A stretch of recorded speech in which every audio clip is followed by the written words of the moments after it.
Good morning, good afternoon, and evening, baseball fans. Welcome back to the Barstool Baseball Show. It is Carl, it is Wednesday, and I am joined by Clemmer and General Smitty to talk about the Phillies and a bunch of other great stuff going on in Major League Baseball. General, thanks for joining us. Thanks for having us. Go Phils. Go Phils. Clemmer, you smirk. If you're watching this on YouTube, please subscribe. We appreciate you guys showing up on YouTube. Clemmer, what's going on? You had a great time in Baltimore, and our lead story involves the Baltimore Orioles. I want to do a little vibe check. Yeah, I had a great time in Baltimore. The Mets got completely destroyed, dismantled, dismembered by the Orioles, who were just completely took care of business against the Mets. But yeah, I mean, the Kevin Brown thing, I feel like totally, dominated my timeline yesterday. And my biggest issue, I see a lot of people, saying great things about Kevin Brown, this announcer for the Orioles. It's great. It's great. My issue is with John Angelos. Like, this guy has been nothing but a bozo, a clown, an idiot since as long as I can remember. His dad was at one time a good owner in the 90s and then just got really cheap. But John Angelos, he had a press conference a while back where he's said they were announcing concerts and someone asked a question about the Orioles. And he was like, well, I'll open the books for you. Well, next week, come by the office and I'll show you the books. The reporter went there and John was like, I'm not doing that. Like, this guy's a liar. He's cheap. He's a horrible owner. The Orioles are so good, and they'd be so much better if this owner wasn't so cheap and horrible. Like, the real story here should be how horrible of an owner John Angelos is and what a complete asshole he is. So we know for sure that it's John Angelos and not a team president that's sensitive. This is ownership that's sensitive in this situation. I don't care. Then fire the team president and did it. The buck stops with John Angelos, and his reputation and the way he's managed and owned this team, or, he's really, since his dad's been ill, has been completely disastrous. So I have no problem putting the blame on John Angelos because I think he is if not the worst owner in baseball, certainly in the very, very, very top tier of that. Yeah, so taking a step back, we're talking about Kevin Brown, the Orioles announcer, he's suspended indefinitely, or was he recently fired? My understanding, suspended indefinitely. Suspended. Okay, and the Orioles historically over the last 3-4 years are abysmal at Tropicana Field. They're terrible against the Rays. They've had some horrible seasons in the last couple of years. Obviously, 83-79 last year, now in first place in the AL East, and things are trending up. Kevin Brown is a young announcer. In the pregame, he was going through a fact by fact. This is how bad we've played at Tropicana, but the context of that was the Orioles were in the process of playing well at Tropicana and taking a series from the Rays, and there was positive momentum behind it. Kevin Brown, young announcer in the pregame, was just rifling through the facts of just, this is the reality, guys. We're 3-18 in our last 21 games here. We don't play well here. We are now. The Orioles let him go. Smitty, as a Phillies fan, you're getting to experience what some people would consider some of the best ownership. I think people would put Middleton in tier 1 MLB ownership. So you have to look at this and just think Orioles fans are pathetic, right? Or, I mean, Orioles... Not fans, just entire ethos of the Orioles is pathetic. Yeah, there's a couple of points to this. Number one, with the Phillies, yes, Middleton is an incredible owner, will spend money to his own detriment to a point, and he allows his announcers to say his thoughts. If you listen to one John Kruk broadcast, John Kruk is going to say what's on his mind, even if it goes against the Phillies, and it lets it go. Number two, as with I think everybody else, watched Kevin Brown's talk or pregame at least 3 times to try to figure out what the fuck he got in trouble for.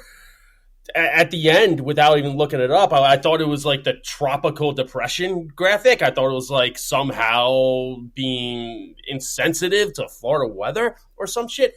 The fact that he's getting suspended indefinitely for reading a graphic that he didn't put up is absurd. And the biggest takeaway I had out of all of it, other than the freedom of speech thing, is announcers across the league are coming up and defending Kevin Brown in a way that I've never really seen before.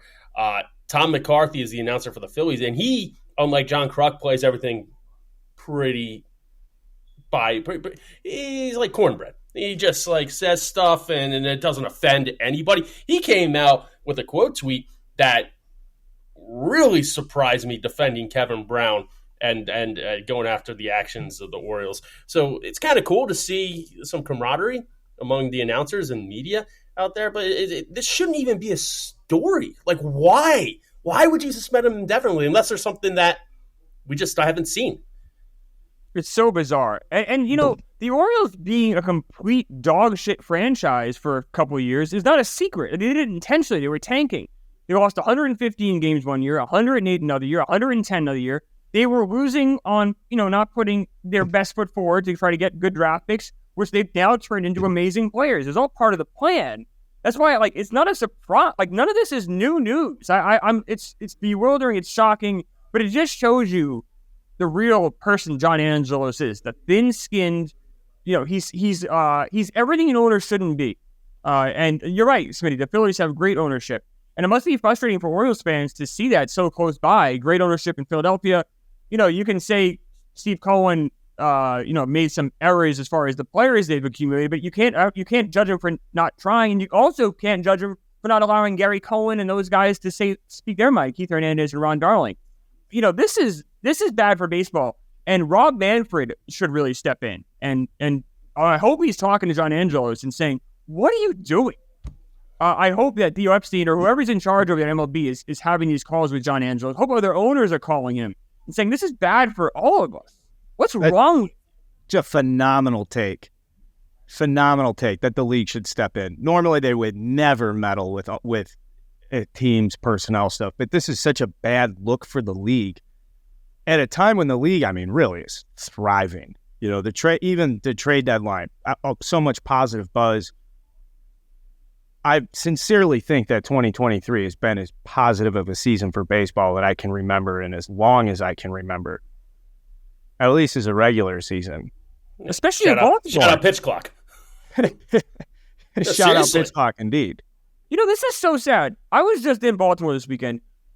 Saturday was the 83 reunion. They had all the old guys from the 83 World Championship team come in. The place was sold out, standing room only. Oriole fans are so excited about this team. They're so positive. They love their young players. It's just a great, positive place to watch some baseball games. But before this news broke about Kevin Brown, everything was up in Baltimore.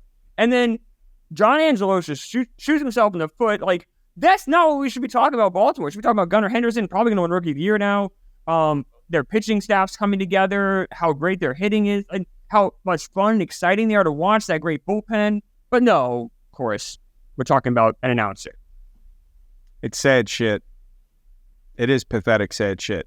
I do want to talk about the Phillies. The Orioles, by the way, are probably going to have the Rookie of the Year 3 years in a row if they bring up Jackson Holliday next year, right? Did Adley Rutschman win it last year?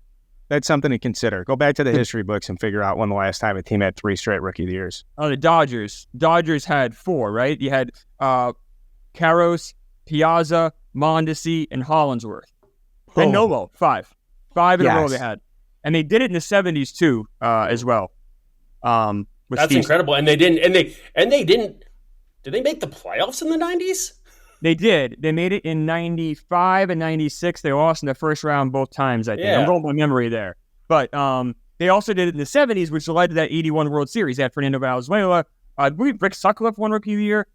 Steve Sachs. And I'm forgetting somebody, I'm sorry. But they had that run as well. So they've had a number of times where they've had these huge blocks.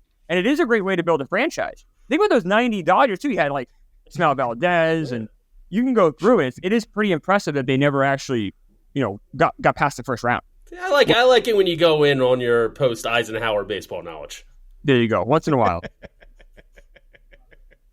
We are going to talk 96 Dodgers later, truthfully, in a segment I'd like to pilot if we have time, called 3 Strikes and a Ball.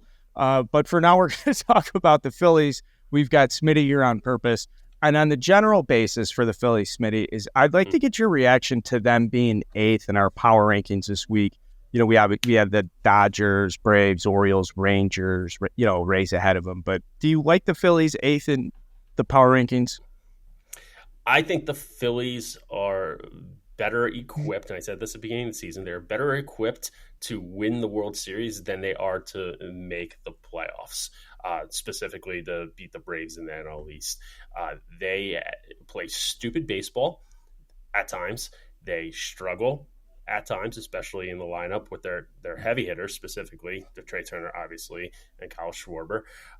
But if they can put it all together like they did last year, which I think they will, they have a very, very good chance to not only get back to the World Series, but win the World Series. Look at your power rankings. That's, bulletin board material. You had the Cubs above them like 2 months ago when the Cubs weren't even 500 yet. Like, okay, cool. Like, don't believe in the kids.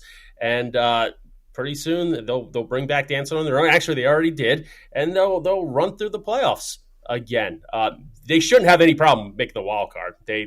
They're now number one in the wild card standings above the Giants. The Giants lost last night.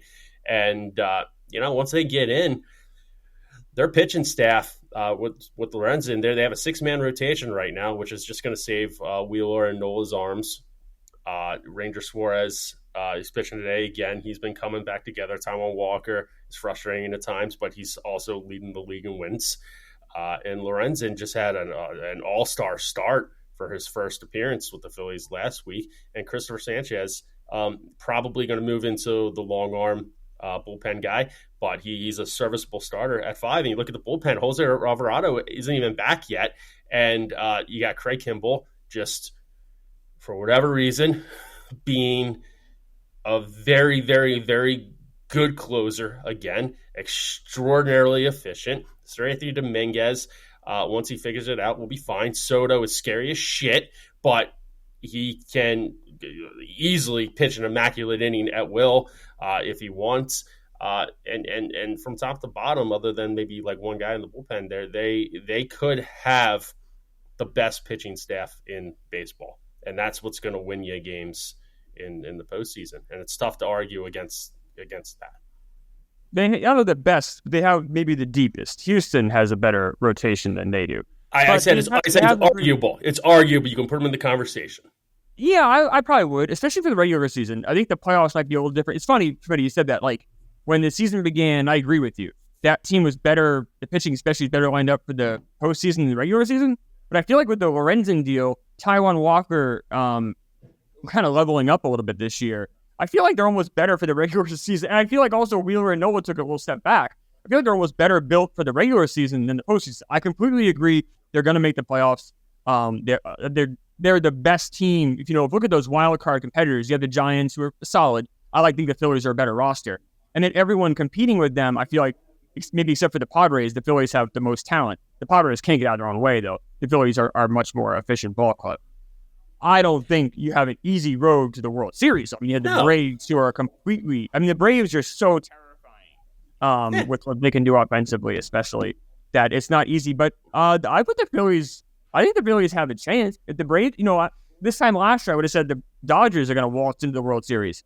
111-win season, and, they didn't get there. So, I think the Phillies are really good. I would not take them lightly. And, you take out Bailey Falter from that rotation. That's he's been out. He's been out. But no, I know. But you're replacing Bailey Falter basically with Lorenzen.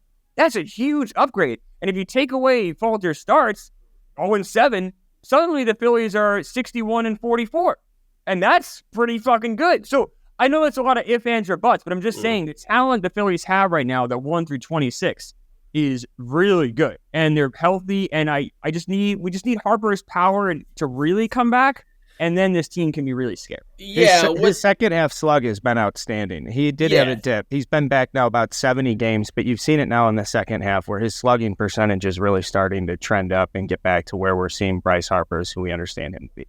Yeah, and we 79 games though. That's not but you also see that coming back from the UCL historically with that arm for the power swingers. Like it takes some time. I mean, the guy came back. The guy wasn't supposed to be back until now. No. And he came back in May. And he's getting on base. He's doing a lot of things right. I'm just saying, if I'm talking about worlds, I'm not talking about making playoffs. I'm talking about this team being a serious threat. Of course. And we need to have Bryce Harper do that third home run. Bryce Harper. I'm not worried about Bryce Harper. I'm worried about some of the other guys like Trey Turner playing average baseball for them to be a success. I'm worried about Kyle Schwarber getting his head out of his dick consistently and which he has been the past couple weeks, but just kind of stay there and elevate. But he's got one of the better track records for October. And if we buy into the Phillies being an October team now, then I wouldn't have too much stress or pressure around him. Trey Turner's an interesting guy. I would be interested to dig into him a little bit more, especially in a comparison to Bryson Stott. before we do that, there's one statistical thing I want to give context to the depth of the Phillies pitching staff, because I think as an outsider, you guys are both NL East guys. As an outsider, I would hear that and say, no way. I'd look at the ERAs. It's very interesting to me that your best ERA, I think, of a regular contributor is Jeff Hoffman, converted bullpen guy now. He's got like a 2.2 ERA. Everybody else, I mean, your bullpen's a lot of threes. You still have the fourth best ERA in the National League, with most of your rotation hovering around fours. I think the team ERA is an even 4.00, and that's fourth in the National League. So, and when you look at that pitching staff, there's so much room for them to get better. Like Aaron Nola has given up 26 home runs in like 140 innings this year. That's not exactly who he is. Zach Wheeler, in a contract year. Exactly. And it might be who he is, because the last couple of years you see him in 0-2, 1-2 counts giving up fucking dingers for whatever reason. You see him against the Royals on Friday, go lights out the first 3 innings. I think he had like 7 strikeouts in the first 3 innings, ends up giving up 6 through 5 just out of nowhere. And he's an extraordinary frustrating case at times who can light it up like no other. But when you say to Trey Turner and Bryson Stott comparison, Bryson Stott's going to be an all-star next year. Like this kid has it. You see him with 2 strikes leading the league in hits in his, second year, his glove at second base. Like this, Bryson Stott, Alec Boehm, and Brandon Marsh, who's injured right now, unfortunately. But those 3 kids are the reason why the Phillies are sticking around this year. It's not because of Trey Turner. It's not because of Schwarber. And it's not even because of Bryce. It's because of those 3 kids in the lineup being consistent and bringing it every single day. They call them the daycare crew because they're just young and they just fucking love to play ball. And it's awesome. It is awesome to see. Trey Turner, I mean, you saw us giving him a standing O the other day. I can't remember another athlete in Philadelphia history in which that happened. It's just kind of like, Ben Simmons, I guess it happened. But it's kind of like, hey, man, let's go. Let's get together and get a home run. But, I mean, he's batting .234 off of a career .294 average. His OPS is down. His home runs are down. He's not stealing out bases. It's a mental game for him. He started to get really broken when he couldn't field a regular ground ball a week and a half ago. Hopefully he turns around, because the Phillies need him to turn around this season. If they want to win a World Series, he needs to play at least average ball, in which he hasn't. And I think he will. I think it comes back around. I think next year he'll be back to his all-star form. But you just need to figure it out, man. Figure out. Castellanos, too, who struggled the past month of the season. Yeah. After the all-star break, he's starting to come back around a little bit. But he's another reason of the top 3 guys, Marsh, Boehm, and Stott, the Phillies rating. He's having a great year this year. No, I completely agree with everything you said, Smitty. And especially, to go back to Carl's point about the starting pitching and just the pitching depth in general. Christopher Sanchez, like this guy, I know he's 0-3, 3.44 ERA. It's like, but like he has an ERA plus, like over 120. He's now the long man in that bullpen. That's fantastic. And then Aaron Nola, I know, look, I don't watch Aaron Nola every day, and like you do, Smitty, I'm sure he would drive me crazy if I did. But from like my statistical standpoint, from kind of where I'm sitting, he's gonna turn around. Everything that looks like it should does. He has less hits per innings pitched. He's not walking a ton of guys. You're saying, I mean, Clemmer, he is a bookworm's wet dream. That's what he is. But for whatever reason, he has 1 inning, 2 innings per game in which he just implodes. And it's been happening in the last 2 seasons.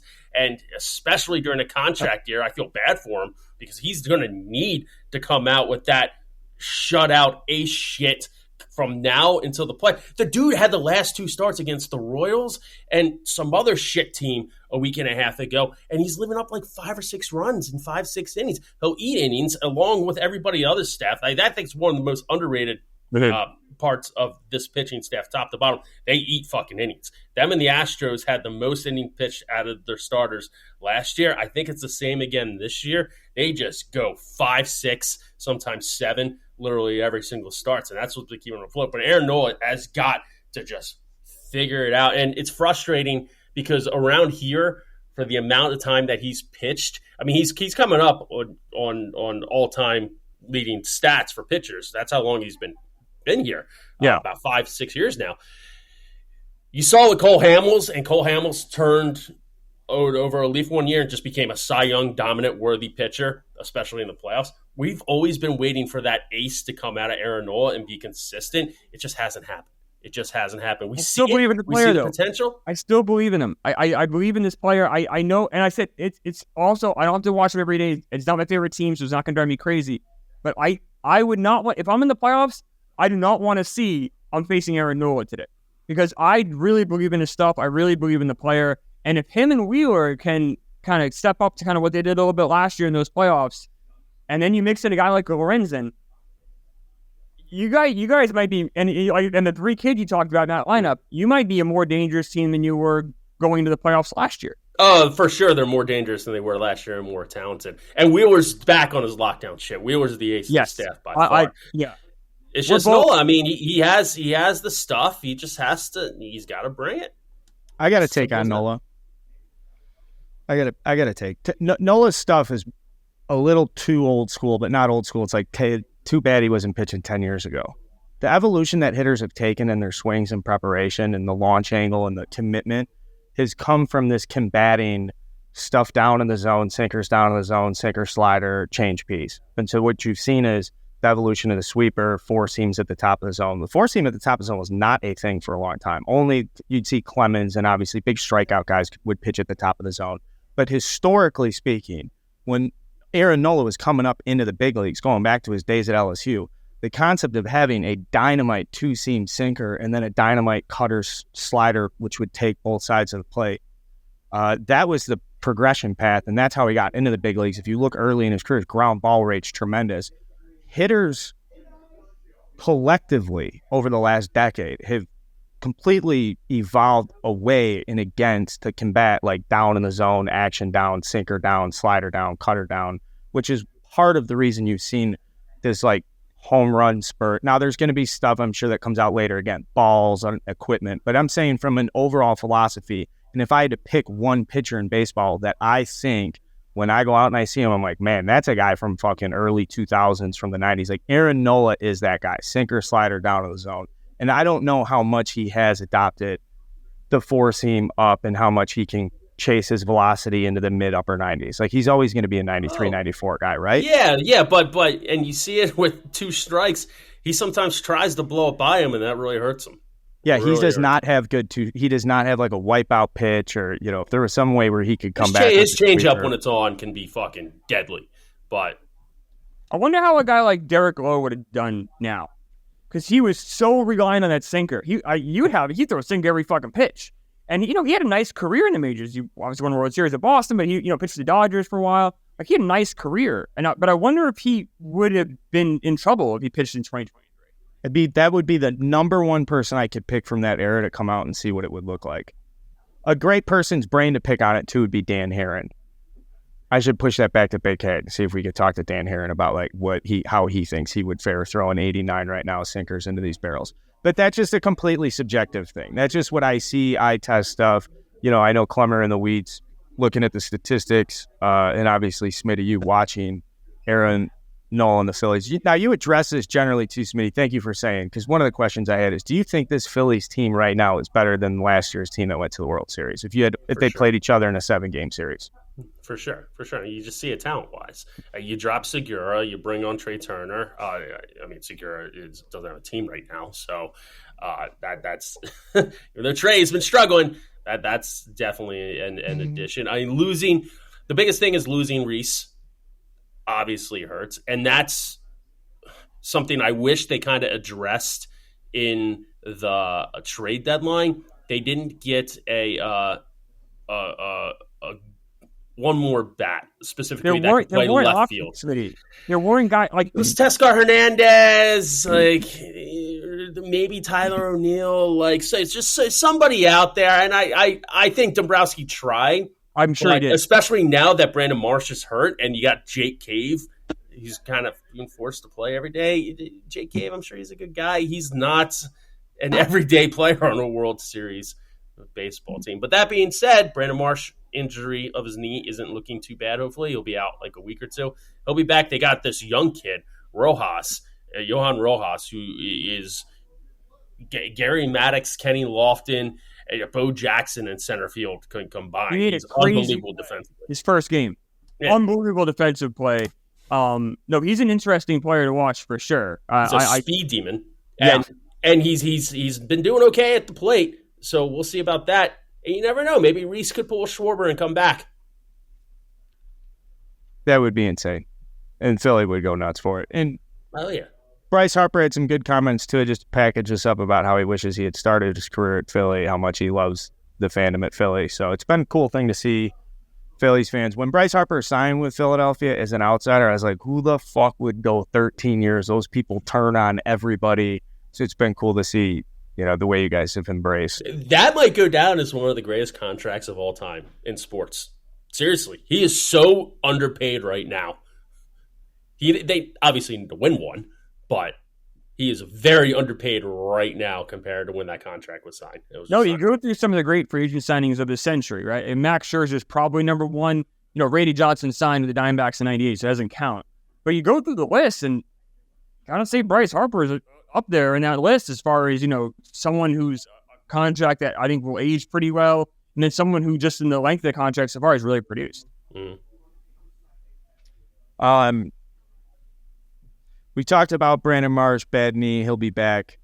There are a couple other things on the list. We have time. All the time in the world, talk Phils. You got Clemmer, anything else on the Phillies you got? No. I wish we were talking about the Mets instead. It sucks that I have to go on the show and talk positively about the Phillies. This is not really what I thought I was signing up for when the season began. But you know what? Get to look at Smitty's blockhead face smiling at me because the Phillies are a good competitive team. So that's what I get. Well, let's do this. You were positive the other day. You were taking a train ride home, and I noticed that you threw a perfect game in a video game I had never heard of. I asked you guys heard of it. If we could talk baseball video games for a second. This is the segment I want to pilot. 3 strikes and a ball.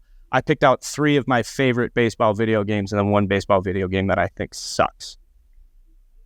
But this segment comes from the fact that you threw a perfect game in a video game I had never heard of on a train. You were in an Amtrak quiet car. It's a great video. If you haven't seen it, it's on his Twitter page. Clemmer's freaking out. It's a computer baseball video game. You simulate and you threw a perfect game. You've been doing this for 10 years. Throw it. So it's a game where you can either manage and or GM teams. You can do any team from history. I took the 2023 Mets and tried to fix them. But I'm doing it only in manager mode. So I'm letting the GM do whatever he needs to do, and I'm trying to outsmart Buck Showalter and hopefully try to win with these Mets. Now, my pitcher, Max Scherzer, did throw a perfect game, but I don't want to say that I threw it because I did not control Max Scherzer. I simply just put him in, and I try to get the best defense behind him, and I'm just the manager. So I don't want to take credit for the perfect game, but it was an incredible moment. Clemmer, so are you watching every pitch in the simulated baseball game? Not every pitch, but every batter. So I do what's called fast pitch. So it's basically the pitch that creates action. So whether he hits or strikes out or whatever. But yes. Okay. And how can you adequately manage then if you're not seeing every pitch? Well, it's only so much time. I'm doing the best I can. But I bring in, I have to get the bullpen going if need be. I have to, you're managing pitch count, you're managing the lineups, guys might need rest. It's called Out of the Park Baseball. It's an awesome game. If you love managing in GM baseball history, it's a no-brainer. It's a great game. I've been playing it for over a decade. I love it. I think you're the only person that can actually play that game. It's built for people like me, but I think people who listen to this show probably would love it. If you love baseball and need that injection of baseball all the time, it's awesome. It keeps me excited in the winter. It's the best thing ever. Out of the Park sauce. Can you control any of the players? Is there any player control at all? Swing, outfield depth, outfield depth, yeah. I can bring the infield in. I can call for a bunt or a steal. I make those decisions like any manager would, but I'm not controlling the players. That's on them. That's outstanding. Congratulations. How many games do you think you've played to get the perfect game? How many games do you think it took? My God. Well over 1,000. I mean, thousands. In the 10 years I've been doing this, I've never done a perfect game. So I think it's got to be over 2,000. It has to. Congrats. Well, that's what the 24th in history. Yeah, and you got to figure, what's the one? Herman's doesn't count because in this new universe, he didn't throw a perfect game. So this kind of replaces that one, I guess. Is there just last thing? Is there an online leaderboard for this? If I go download this game and look, will I see number 1 all time Chris Clemmer games played? Well, you would for other people. I only play against the computer because I don't like to. I just like to just play it, but play the computer and have fun that way. But a lot of people do the online stuff. I think I'm just probably too old for that. So I just play the computer and I yell at my team. We're off to an 8-1 start. So congratulations. Are you okay? Owner, manager, it's a good job for you, Flex. Smitty is like the resident, OG video game guy at Barstool. What's your number one baseball video game? Oh man, you can go back to Nintendo, playing Little League. You can go Ken Griffey Baseball. Yeah. The show is probably the best sports game out right now. If you're not talking about like car racing or anything, like out of the 4 major sports, the show is top notch. You really can't compete. It definitely blows fucking Madden out of the water. Really? Close. Oh yeah. Oh, the show is not even close. Madden doesn't make improvements every year. It's the same because they have a monopoly on football. So they put out the same game every year. Where this show is constantly upgrading. Show is fantastic. The one, and this is so minor, but it pisses me off so much. I'm doing Showdown against Randy Johnson in the show right now. So you're playing the computer, and I'm trying to take a lead. So I do one lead. That's it. 1 step lead. And every single time you take 1 step, the computer throws the first. Every single fucking time. There's like a glitch in the software. Every single time you throw the first. Why can you take a 2-step lead? Well, then you get called out when he throws the first. Okay. 1 step safe. So you're basically station to station here, guys. This is Little League. Very much. Burn yep. Haley. We should get you involved in show content. We need to do show content. I get people that say, "Hey, what do you do a show?" I don't play video game. I played Madden in college football extensively in college. But since I got out, I don't have it in me. We tried, obviously, the past couple of years. Me and Big T had some good back and forths. We tried having a league, and Dallas Braden actually got upset because I said he's throwing meatballs like himself, and he rage quit. There was a couple of people involved. Frankie Borelli, Hubs was a big player. So RDT plays. So, we can get it. It's just being consistent with it with everybody. The commitments. It's always hard with the commitments. Yeah.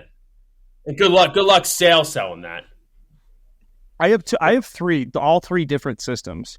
These are fastballs down Broadway right here. 99 miles an hour, MVP 2005 on PlayStation 2. Just a great game. Slam dunk no-brainer. And the soundtrack. EA Sports brought it with the soundtrack that era. Next one, the second iteration of Ken Griffey Jr. Baseball, which was the first for Nintendo 64.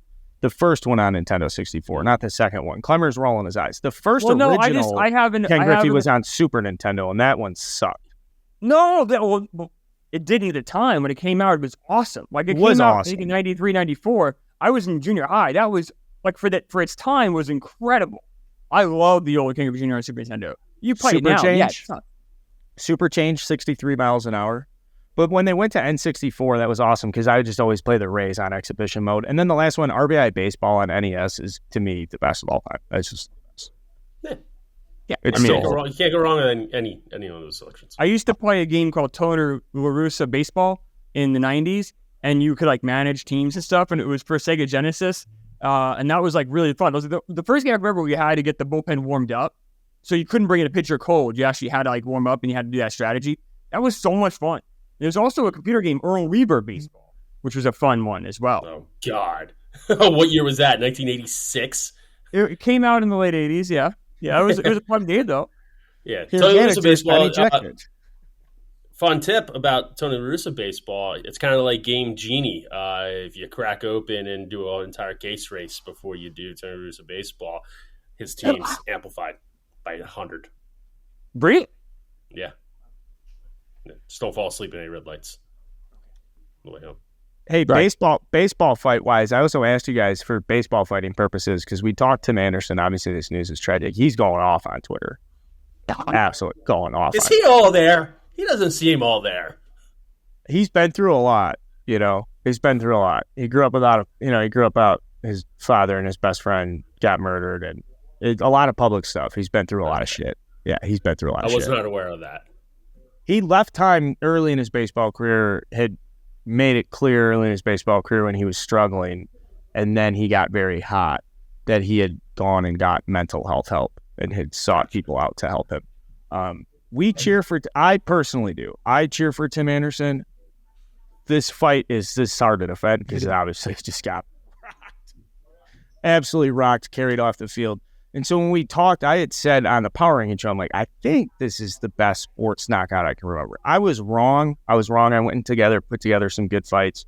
I asked you guys to think about some of your better fights or just general fights in sports. And I want to apologize to Kyle Farnsworth for not immediately going to the Farnsworth fight. When Kyle Farnsworth speared Paul Wilson, that will always be the greatest fight of all time. Just absolutely beat the shit out of him, blood pouring from his mouth. I believe this was in 2002, 2003, height of the steroid era.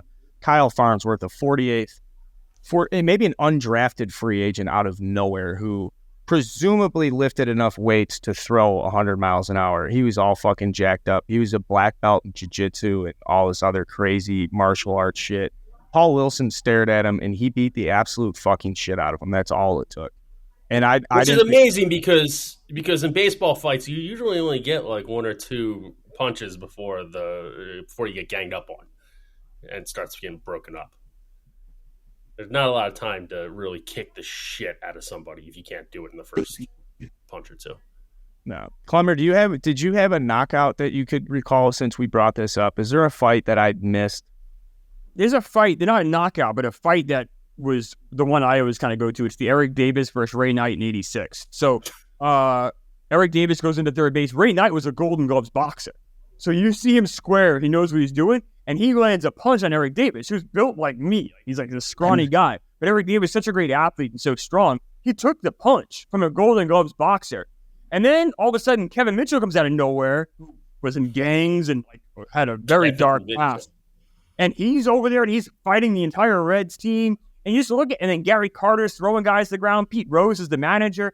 Like, just look at the names and faces involved with this fight. It's tough to find like a better all-star collection, but that's a good one. That to see Ray Knight square up and like punch a guy in the face and Eric Davis kind of just like take it. That's pretty impressive. The cleanest punch I've ever seen on the baseball field was Odor hitting Batista. That was like boxing 101. He just absolutely cold cocked him. Now, watching that in hindsight after seeing the Anderson punch I thought was how quickly Odor punched him. That happened bang, bang. Where in real time, or if in my recollection of the event, would be there was more of a face-to-face square-off. Really, it was just Bautista slid through the bag extra late, extra hard, and Odor didn't waste any time at all. He walks right up and knocks him clean in the face. Now, I think Bautista should get some credit for not going down to the ground right away. I think I'd be dead. Yeah, that looked bad. Probably felt worse, and that was the cleanest shot I've seen outside of a boxing ring. Have you guys ever been to a brawl, like a game where a brawl? I've been to one. The crowd went wild. It was Real Cormier. It was 99. Real Cormier. Real Cormier and Jim Tomey. And Real Cormier hit Jim Tomey. Jim Tomey, he charged him out, and it was wild. And like to be there for it, like people, crowd as a Fenway, people were going nuts. But that was a good one. That was the best one. They ended up being teammates a few years later in Philly. That's right. What it takes for Jim Tomey to charge him out is insane. He's considered the nicest man in baseball alongside Sean Casey. I know, and Real Cormier maybe doesn't like Canadians. I don't know. We got under his skin somehow, but that was the best one I've ever seen in real life. Also, I'm sure you guys talked about, but I mean, Nolan Ryan and Robin Ventura. It might not have been the cleanest, but that's just the most classic baseball fight possible. Another one too. Like I remember a fan got on the field and ran at Randy Myers when he was with the Cubs, and Randy Myers knows he's a black belt, and Randy Myers just like beat the shit out of the guy, and the guy just like collapsed. That was another great one. It was like you picked the wrong pitcher to run on the field again. A Cubs fan charged Bob Howery, and Bob Howery dropped the glove. Bob Howery is a reliever in the mid-2000s. He was jacked out of his skull. He threw the glove down and slowly started walking toward the fan. Security intercepted him. Then a father-son in 2002 from the White Sox charged the first base coach. I don't know if it was Rusty Kuntz at the time. They were fighting. They hurt the first base coach. That was a scary moment. I remember that. Yeah, those guys are from the town over from where I'm from. Yeah, that was bad. That wasn't like playful or fun or anything. That was just. That was playful. That's playful. We definitely had a lot of fun with that. From the perspective of them being the biggest hillbilly scumbags of all time. I mean, they're all time. That's an all-time scumbag White Sox. Like the way that people would laugh at Eagles fans for like, you guys are the ones who threw snowballs at Santa. We laugh at what you're the ones who father-son tag team the opposing first base coach, by the way, most harmless position in sports. All right. Like, most harmless. All right, I'm going to do this with the Tim Anderson fight, too. You brought up Robin Ventura.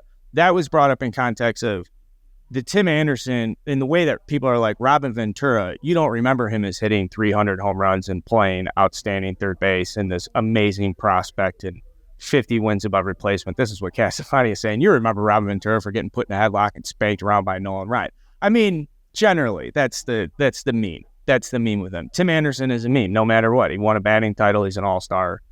I'm also going to do this. That knockout, when you saw it, he fell, and you were like, holy shit, is right there with Sean Taylor and Brian Moorman in the Pro Bowl. Where you're like, holy shit, when he took the punter and knocked the punter's helmet off. I'm trying to think of moments in sports where you just drop. You're like, holy fucking shit, I can't believe what I saw. That's how surprised I was with the Tim Anderson punch. I'm trying to think of other moments where you go, what the fuck? I was at Fenway, and I was there. I had very good seats for when Don Zimmer charged Pedro Martinez. And Pedro threw Zimmer down. That was a, like, what did I just see moment? Like, it happened very fast, and that was, as a playoff game, that was one of the weirder moments of my life as a sports fan. Yeah, what sticks out to me is holy shit. Remember the World Series, the Subway Series, when Piazza and Clemens were going at it, and then this is why we either live in a simulation or God knows what he's doing. When Piazza broke his bat and it went right at Clemens and almost speared Clemens, and he caught it and just threw it right back at Piazza. Like, what? How does that happen? You could do that a billion pitches, and that will never happen again. Break a bat and it comes and hits the pitcher while they're feuding? No, simulation. And he didn't get thrown out. He threw a weapon at Mike Piazza as he's running to first base, and no punishment. Wild. Bizarre. That was wild. And they let him off the hook easy. I watched a replay of that World Series not too long ago, and it was the game after. And Torrey's comments, it was all bullshit. They could have gone after him so hard, but those guys. That's what happens when those guys get extra competitive. This is the Wednesday Barstool baseball. Yeah, exactly. Yeah, sure. This is the Wednesday Barstool baseball show. A good look at the Phillies, 61-51 in first place in the wild card. Clear to have playoff expectations. Interesting to know that the expectations this year are, thinking that the team's better than they were last year. Trash stuff going on with Baltimore. Absolute trash stuff. And then maybe later this week, we'll do like a deeper dive on exactly what the fuck is going on with the White Sox. There's been some crazy reports coming out of that clubhouse. Just absolute fucking banana land stuff that's going on with the White Sox. It does not sound like it's getting better anytime soon. So we'll get into that on Friday. For now, we'd appreciate if you guys would subscribe. It's General Smitty and obviously Chris Clemmer. Good luck on Pick Central today, boys. We appreciate you for joining the show. Thank you.